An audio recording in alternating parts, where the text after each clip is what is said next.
आरक्षण को खैरात बताने वाले सामान्य श्रेणी के लोग आखिर क्यों बन रहे हैं दलित।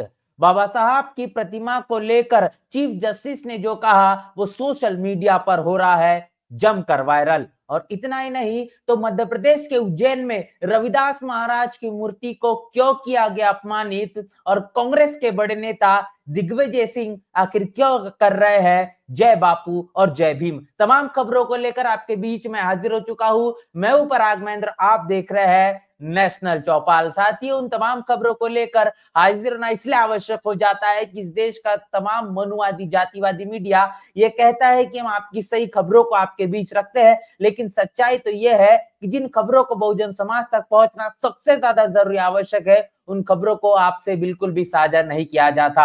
लेकिन बहुजन मीडिया होने के नाते उन तमाम खबरों को लाना ये हमारी नैतिक जिम्मेदारी है। सबसे पहली खबर से आपको रूबरू करते हैं। आप तस्वीर में देख पा रहे हैं कि कैसे सामान्य श्रेणी के लोग अब दलित बनने के लिए मजबूर है। इसके पीछे की सच्चाई ये है कि कहीं ना कहीं नौकरी पाना ये सबसे बड़ी अहमियत हो चुकी है। सामान्य श्रेणी वाले जो लोग हैं वो नौकरियों के लिए अपनी जाति में फेरबदल कर बदलाव कर दस्तावेज में छेड़खानी कर दलित बनना शुरू कर चुके हैं। और अनुसूचित जाति के माध्यम से जो कहने की सुविधाएं मिलना सरकार की तरफ से संवैधानिक तौर पर मिलती है उसको उसका लुफ्त उठाते हुए दिखाई दे रहे हैं। और इस वक्त ये खबर सबसे ज्यादा सोशल मीडिया पर वायरल है। अनुसूचित जाति आयोग के पास आ रही है इस तरीके की तमाम शिकायतें कि दलित बन सामान्य श्रेणी वाले नौकरियां लगातार ले रहे हैं, और इसके तमाम जो पुख्ता सबूत भी दिखाई दे रहे हैं। टाइम्स नाउ की ये खबर है और वहां से ये अखबार की भी खबर आप देख पा रहे हैं कि किस तरीके से तमाम क्षेत्रों में लगातार फर्जी सर्टिफिकेट को बनाकर जो एससी एसटी जो रिजर्वेशन है उस आरक्षण को अपने नाम करने के लिए लगातार सवर्ण श्रेणी के सामान्य श्रेणी के लोग सरकारी नौकरियों में होते हुए दिखाई दे रहे, तमाम क्षेत्रों में अपनी जगह बना रहे हैं। और जो हकमारी हो रही है, हकमारी करने का काम साफ तौर पर यहाँ दिखाई दे रहा है। और इस पर जो सरकार है या प्रशासन है किसी भी तरीके की ठोस कार्रवाई करता हुआ नहीं दिखाई दे रहा। एक तौर पर सामान्य श्रेणी के जो लोग हैं जब नौकरियों के लिए जब तमाम क्षेत्रों में एडमिशन के लिए प्रवेश के लिए जब जाते हैं, अगर वो सामान्य श्रेणी से उनका एडमिशन उनका प्रवेश नहीं हो पा रहा तो उनको ईडब्ल्यूएस में डाल दिया जाता है। ईडब्ल्यूएस से भी बात नहीं बनती तो एससी एसटी आरक्षण के नाम पर उनको दलित बनाने के लिए उनके कागजात में उनके तमाम दस्तावेजों में छेड़खानी कर अनेकों प्रकार के फर्जी दस्तावेज बनाकर उनको एडमिशन देने का, परीक्षा प्रवेश देने का काम लगातार होता हुआ दिखाई पड़ रहा है। और ऐसी वारदात ऐसी खबरें अब कहने के समय के मुताबिक आगे दिखाई भी दे रही है। और इस पर कहने के शासन प्रशासन सही मुताबिक जो संज्ञान लेना चाहिए वो संज्ञान नहीं लेता हुआ दिखाई पड़ रहा है। इसका मतलब यह है कि एससी एसटी आरक्षण का जो फायदा जिन्हें होना चाहिए उन्हें तो दूसरी तरफ नहीं हो पा रहा, लेकिन सामान्य श्रेणी के लोग इसका गलत इस्तेमाल बड़े पैमाने पर करते हुए दिखाई दे रहे हैं। इसके साथ साथ अगली खबर देखिए। अगली खबर जो कि मध्य प्रदेश के जो चीफ जस्टिस है उनके जरिए साझा की गई है। उन्होंने बाबा साहब को लेकर जो कुछ कहा है इस वक्त सोशल मीडिया पर इस पर खबर निकल कर आ रही है कि सोशल मीडिया पर लगातार इस पर जो है लोगों की प्रतिक्रिया है, जो कि चीफ जस्टिस ने कहा है कि डॉक्टर अंबेडकर ये मॉडर्न भारत के राष्ट्रपिता है। इस देश के अंदर आधुनिक भारत के अगर राष्ट्रपिता कोई है तो वो डॉक्टर अंबेडकर है, बाबा साहब अंबेडकर है। क्योंकि बाबा साहब अंबेडकर ने खासतौर पर 12 से 14 घंटे की वर्किंग का जो समय था, काम करने का जो समय था उसको बदलकर 8 घंटे करने का काम किया। महात्मा गांधी देश के राष्ट्रपिता तो है ही, लेकिन डॉक्टर अंबेडकर भी मॉडर्न भारत के राष्ट्रपिता है।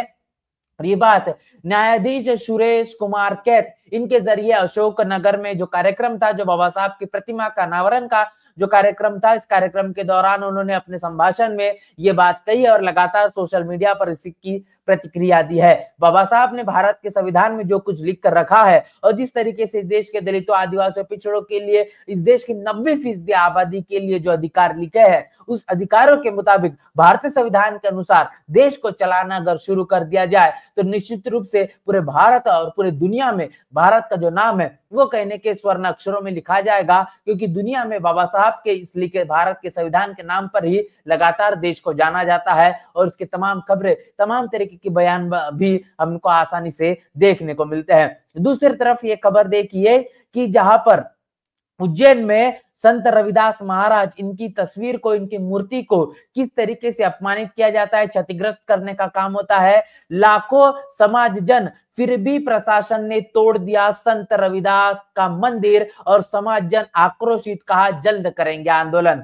तो आप देख पा रहे हैं कि मध्य प्रदेश में भारतीय जनता पार्टी की सरकार है और भारतीय जनता पार्टी की सरकार ने संत रविदास महाराज की मूर्ति को तोड़कर बड़े पैमाने पर दलित तबके से आने वाले, शेड्यूल कास्ट से आने वाले लोगों की भावना को यहाँ पर आहत किया है। और ये कहा गया है कि समाज जन के सामने में ये पूरे मामले को अंजाम देने का काम हुआ है। और इतना ही नहीं, तो अब बड़े पैमाने पर लोगों में, जनता में आक्रोश का जो वातावरण फैला हुआ है और उस पूरे के पूरे मामले को लेकर एक बड़े आंदोलन का आगाज भी कर दिया गया है। तो शंकुरपुर स्थित लगभग 20 साल पुराना संत रविदास महाराज का जो मंदिर था उसे तोड़ दिया गया है, जिसे लेकर समाज जन काफी ज्यादा आक्रोशित है, जिन्होंने इस कार्रवाई को गलत बताते हुए एक संज्ञान भी सौंपा है। तो ये अमर उजाला की खबर है जो आपके साथ हम साझा कर रहे हैं। और एक खबर उज्जैन से निकल कर आ रही है। मध्य प्रदेश में भारतीय जनता पार्टी की सरकार है और भारतीय जनता पार्टी की सरकार के चलते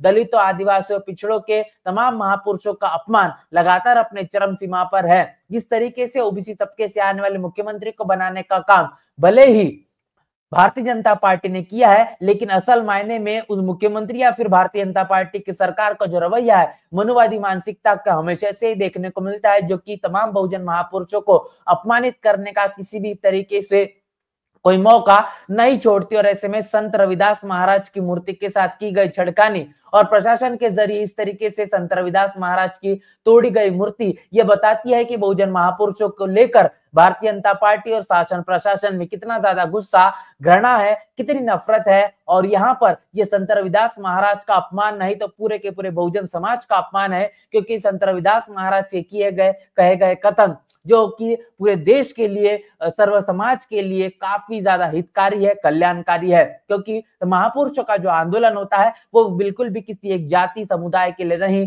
तो सर्वजन समाज के लिए होता है। उनकी कही गई बातें वो सभी के लिए जन कल्याणकारी होती है। तो इस तरीके से जिस संत रविदास महाराज का यह अपमान बिल्कुल भी कतई सहन नहीं किया जाएगा।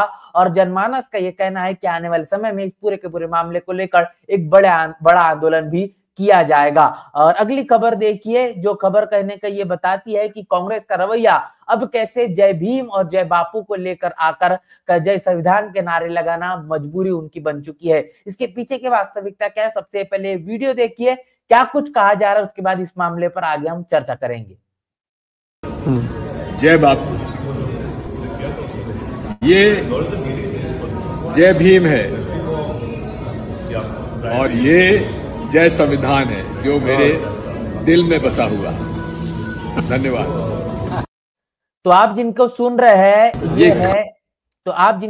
हैं ये कांग्रेस के नेता दिग्विजय सिंह है, जिन्होंने खादी का उदाहरण दिया, जिन्होंने इतना ही नहीं तो ये कहा कि उनके गले में जो नीला पटका है वो जय भीम है और भारत का संविधान दिखाकर उन्होंने कहा कि मेरे दिल में ये संविधान बसता है। आखिर इस बात की सच्चाई कितनी है, इस सच्चाई भी जानना आवश्यक है। ये प्रतिक्रिया जो है, प्रतिक्रिया देखिए, जिस प्रतिक्रिया में जो कुछ कहा गया है इससे आप बात को साफ कर पाएंगे कि आजाद समाज पार्टी के जो नेता उनके जरिए कहा गया है कि कांग्रेस मध्य प्रदेश में 20 सालों से गायब है और आज इन्होंने जय भीम की याद आ रही है। 70 सालों से राज किया इन लोगों ने, इन्होंने कभी जय भीम नहीं बोला। तो दिग्विजय सिंह जिनको आप देख रहे हैं, जिनका ये जय भीम और जय बापू का जो नारा है, जो कांग्रेस लगातार इस नारे को लगाते हुए दिखाई दे रही है, तकरीबन 70 वर्षों तक इस देश के अंदर बड़े पैमाने पर कांग्रेस ने जो राज किया और इसके राज के अंदर ये देखा गया कि भारतीय संविधान को जिस मुताबिक लागू करने की आवश्यकता, जरूरत थी, वैसे बिल्कुल भी कांग्रेस करते हुए नहीं दिखाई दी। और आज जो पूरा का पूरा वोट बैंक कहीं ना कहीं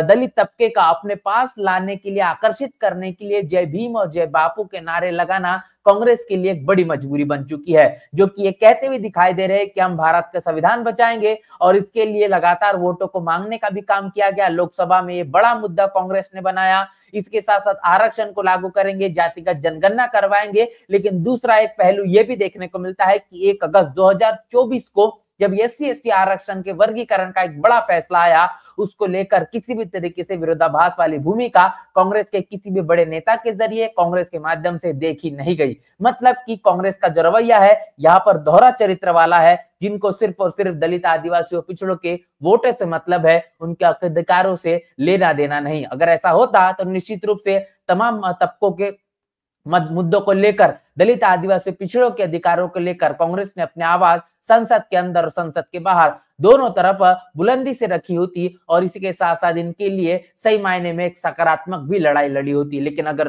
कांग्रेस ऐसा नहीं कर रही है तो निश्चित रूप से इनका मतलब सिर्फ वोटों से है, इनके अधिकारों से, दलितों, आदिवासी, पिछड़ों के हक अधिकारों से बिल्कुल भी नहीं। तो तमाम मसलों को लेकर, पूरी की पूरी खबरों को लेकर आपकी क्या राय है, प्रतिक्रिया क्या है? आपकी प्रतिक्रिया हमें लिखकर कमेंट बॉक्स में जरूर बताएं। बने रहे नेशनल चौपाल के साथ, मिलते हैं नए वीडियो में, तब तक के लिए जय भीम, जय भारत।